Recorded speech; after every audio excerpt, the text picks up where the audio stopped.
Hi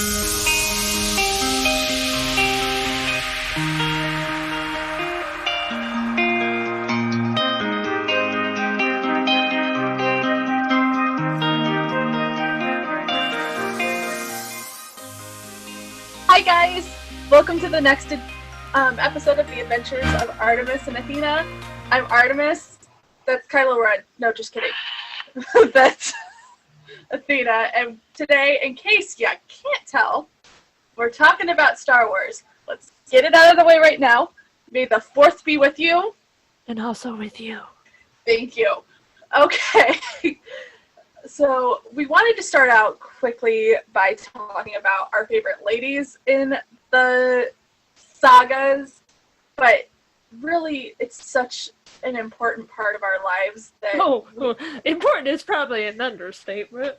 I am literally sitting surrounded by Star Wars paraphernalia. You can't see it because I'm being very good in keeping all of that at bay, but it is such an important part of my life. I crashed onto Star Wars at a very young age. I was exposed to the original trilogy very young and just never let go. Like, my first book report was one of the Jedi Academy books. Not a joke. Like, Star Wars is huge for me. So See, and I'm a newbie. I'm a baby to this universe because of this one. When the Skywalker saga came out, she dragged me to the movie. She was dressed as Han Solo. Yep. It was such a big moment when the Falcon came on the screen. I literally just shot my arms up straight in the air. If you've never seen a giant Amazon woman jump up and down in her seat while watching Star Wars, you have not lived. You have not lived. It was so exciting. Because for me, like, the prequels came out, I was a teenager, but I was an early teen. So it wasn't like I could just drive myself to the theater. The later episodes in the prequels, I think I had my driver's license. And I saw that a lot in theaters. I had a full cutout of Hayden Christensen. We're not going to talk about it. Star Wars was big! Like, I think everyone, like, from, like, our parents on up, like... Star Wars has been there. Yeah. I will say this, my dad has not seen it. Blasphemy. I know, we're working on it. I'm it's such a pulp culture reference, and it is such an icon for women, even if they haven't watched the movies, because you have this image of Leia. I would actually, like, I would argue that it is part of our culture as millennials in America. This is part of our culture now. And, yeah, like, even if you have not seen the original trilogy, you know who Leia is. You know who Han Solo is. You know who Chewie and everyone, you know who they are. And I just want to say, like, this is my tribute to Sky Mom. May she rest in peace. We love you. May she rest in peace. We would give her the proper tribute with an obscene gesture, but alas, there's censors on YouTube, so that will have to be for private. So it's only fitting. But no, because Leia, when she came on, she was in this nice little white dress, and she's presented as this princess. Those little space buns. The space buns. But the minute she opens her mouth, you know she's not this delicate princess. Yeah. She is brassy. She's ballsy. She doesn't take crap from any man. No. Vader, Tarkin, like... She'll Luke put him and in their Han, place. she calls them out, like, right away. Give me that blaster. You all are doing this wrong. And I think that is a testament to also Carrie Fisher, because Carrie Fisher was a take no prisoner type lady, and I think she's passed it on to Billy, who you see in the new movies, and you see this whole generational thing that is Star Wars. Yes. because you see moms pass on Star Wars love, and you see little girls loving Star Wars in a genre that's typically marketed to To boys. boys, Men. yeah. So when we come to Star Wars, it is through It's Leia, it's through Padme, it is through Jin or Rey. It is through these women that are presented in a very strong way. yes, And especially for the new trilogy, which does have its faults. yes. Um, The entire second movie. but you have There, I said Rey. it. But you still have Rey, who we got Leia, who we know is a Skywalker. We know Yes. she's Force sensitive. She's the other one that Obi-Wan and Yoda reference, but she's not really shown using the Force. She doesn't get a lightsaber. And then we have Rey. And then Rey comes on, and she's very clearly Force sensitive. She gets to have a lightsaber. And for girls like me who wanted to be like Luke, and yes, you see some of that in the prequels because you do see female Jedi, but they're not main characters. No. Not counting Clone Wars and Rebels, which we're going to leave out of the discussion just because they're TV shows. And I've not seen it. She hasn't seen it yet, so I don't want to ruin anything. But you see a Jedi, or a Jedi-like, because I would argue she's not a Jedi, she's a gray Jedi, and that's a whole other nerd that we don't go into. But we see someone who gets to be rough and tumble and have a lightsaber as a girl, and I think that's really important for a new generation of girls coming into Star Wars. Yes, you see, like, Rey is not soft. She is a scavenger. Like, and I will argue this one sees a lot more of Rey in herself than she'd like to admit. Because I don't think love, you should put me in a cute little dress and then tell me to do something.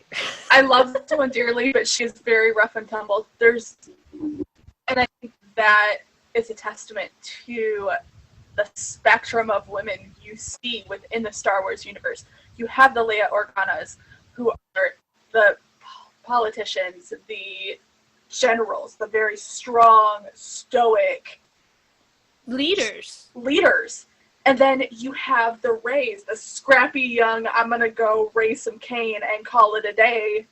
And then you have the Padmes who have power in a very feminine, traditionally feminine way, but can stand up before a Senate and say their speech and move people to their cause. Yes. It's just another powerful trait. And not only that, now you have Jin, who comes on with this kind of scrappy, she has a lot of Rey in her, but there's also a lot of this pain in her. Yes. And I think that's the human part of Star Wars. Yes. Is they are not perfect people. They are flawed. And I know a lot of people uphold Padme and they uphold Obi-Wan, and even Leia as these pinnacles. Yes, but these steadfast beacons of light. They are pure, but they're not. And I think that's a testament to Star Wars. I think it's a testament to the fans. I think it's a testament to the EU, which is all the books and the movies and the TV shows, especially the new ones that are going to come out, which are exciting. It is this world, and I think it's built on humanity. It's built on connections and each other. And in today's society, you hear like the focus is all on the bad. And I think for all of us, Star Wars is about dark. Wars. Yeah. Yeah, they're dark, but there's also this huge play on dark and light. And to have that while we're going through literal hell here, guys, it's that needed escape. It's an escape, but it's a connection too. Yeah. And we're escaping because it's a galaxy far, far away. Far, far away. Long time ago. But it's also this connection across systems. Yes. of friendships, which right now, since we are also separated, I mean, we're not anywhere near each other right now. No, but I would argue throughout the trilogy, Han and Luke are constantly separated. Leia is separated. But they always come back together. They always have this connection. It's that friendship. Golden trio aspect. Yes, I know. That is a Harry Potter reference. Don't come for me. I'll defend you here. The Golden Trio is actually a really literary reference. So when you write the Golden Trio. So I'll defend you. But it's the idea of Han and Luke and Leia.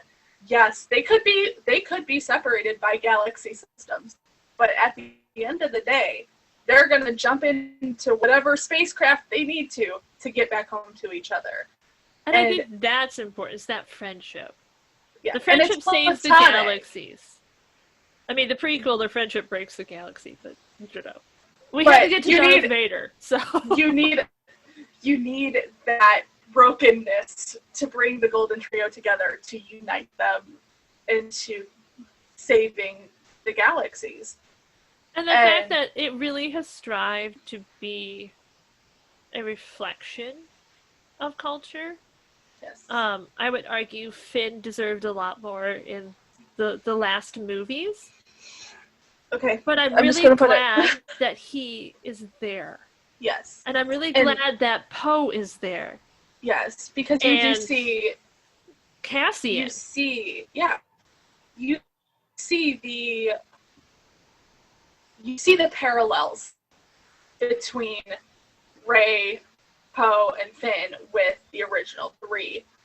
And yes, you've got Chewie, which that's the thing. You're also including alien races that don't look human. I love my Wookiee. And Maz, even Maz, crazy Maz. Which I think we could have more Maz, because Maz would take over. Maz in small doses. But I would also, she just is a scene stealer. I would argue the greatest friendship in this entire universe is C-3PO and R2-D2. I don't know if it's a friendship. I think it's a marriage. Yeah. They argue. An old married couple. Well, but then, even then, you see the introduction of BB-8 and even D-O in the last movie, and you've got this little quadruplet, weird. Well, their dads, they had to adopt, so they cut BB-8 first, and then okay, I think we can handle BB-8, so I guess we'll take D-O in. Let's be real. No one can handle BB-8. No one can handle BB-8. BB-8 is its own thing. But it's a world that I think we all gravitate towards for a reason. Well, and we didn't in it that we relate to. We didn't really touch on her too much yet, but Rose. Rose is precious baby Rose. I loved Rose from the moment she tased Finn. Yes. I just went, girl. And we're in the first original trios, we had the hope of Leia, we had the hope of even Padme at some points. Rose is just this little beacon of light and of hope, and it's not naive. No, she genuine... made this intelligent decision to be a part of the rebellion. Yes. Or the resistance at this point. So she made the decision. Her sister did. And she did it for a reason. She is that young, wide-eyed, I'm joining this because I wholeheartedly believe that we are going to be successful in taking down the Order. And the oppression. She wants to end oppression. Yes. And I think there are so many parallels between that and what's going on in our world right now. And I think Rose was very, very seriously done a disservice within that last movie. She had seconds on screen. And she should have had minutes. I think she could have, like, and this could just be an unpopular opinion, I think she could have her own miniseries, but that's just me. Because I want to see more I want of to see the her. miniseries of Rose and all of her like little technician buddies, who really are Coffee breaks the backbone of the of resistance. the Resistance. They're keeping the ships running. They're making sure Poe and Finn and Rey don't break Don't down. kill anything. They don't blow up another ship. And if they do, she, like, throws a shoe at him or something. It would... Like, I think that would be really adorable. Like, even really just a mini-series. Yeah. There are people behind the scenes that make a resistance possible, and they don't have to be the Poes and Reys and Finns and Leias. It's the unsung heroes. Yeah. It's the background people that you see while Poe and Leia and all of them are making the battle plan. It's those people that are making that resistance run. And what's interesting is that the new trilogy, you see a lot of women. Like, you have Billy, her character. You have these little characters of women surrounding Leia and surrounding our heroes and making the resistance possible. Yeah. And that's important. To see not just a lone woman standing there, but see many women standing there. And I would argue, and you can tell me if I'm wrong, that I actually, like, and guys, I just finished Rise of Skywalker about an hour ago. It's fresh. So, I would argue that amongst the races of aliens and other creatures and such, I saw more women. And it could just be that I was watching for that, but I saw more women than men. Mm-hmm. And I think that's great. And I think that's a huge testament to us as female viewers of the Star Wars trilogies. And demanding representation. And saying, hey, listen, yeah, we're here too. Yeah. And to see that is really strong, and it shapes lives. Yeah. I'm really looking forward to rewatching everything and seeing things from a fresh eye and passing this on to my kids and having, Aunt Athena. Oh, they will have a lot of Star Wars toys. They don't get an option. No, I fully expect Stormtrooper onesies. Oh, yeah. There's going to be a lot of Star Wars. But yeah, and I'm excited to see what happens next, especially in the TV shows. There's a lot of great casting coming out, a lot of diverse casting. Yes. And that can only enhance it. So, Star Wars! Yay, Star Wars! So, yay, another buddy down. I don't know what we're going to talk about next week. We've had to switch things around because we realized we were doing a disservice to Star Wars, not talking about it on May the 4th. So, until next time, I'm Artemis. I'm Athena. May the Force be with you. We'll see you next time. And also with you.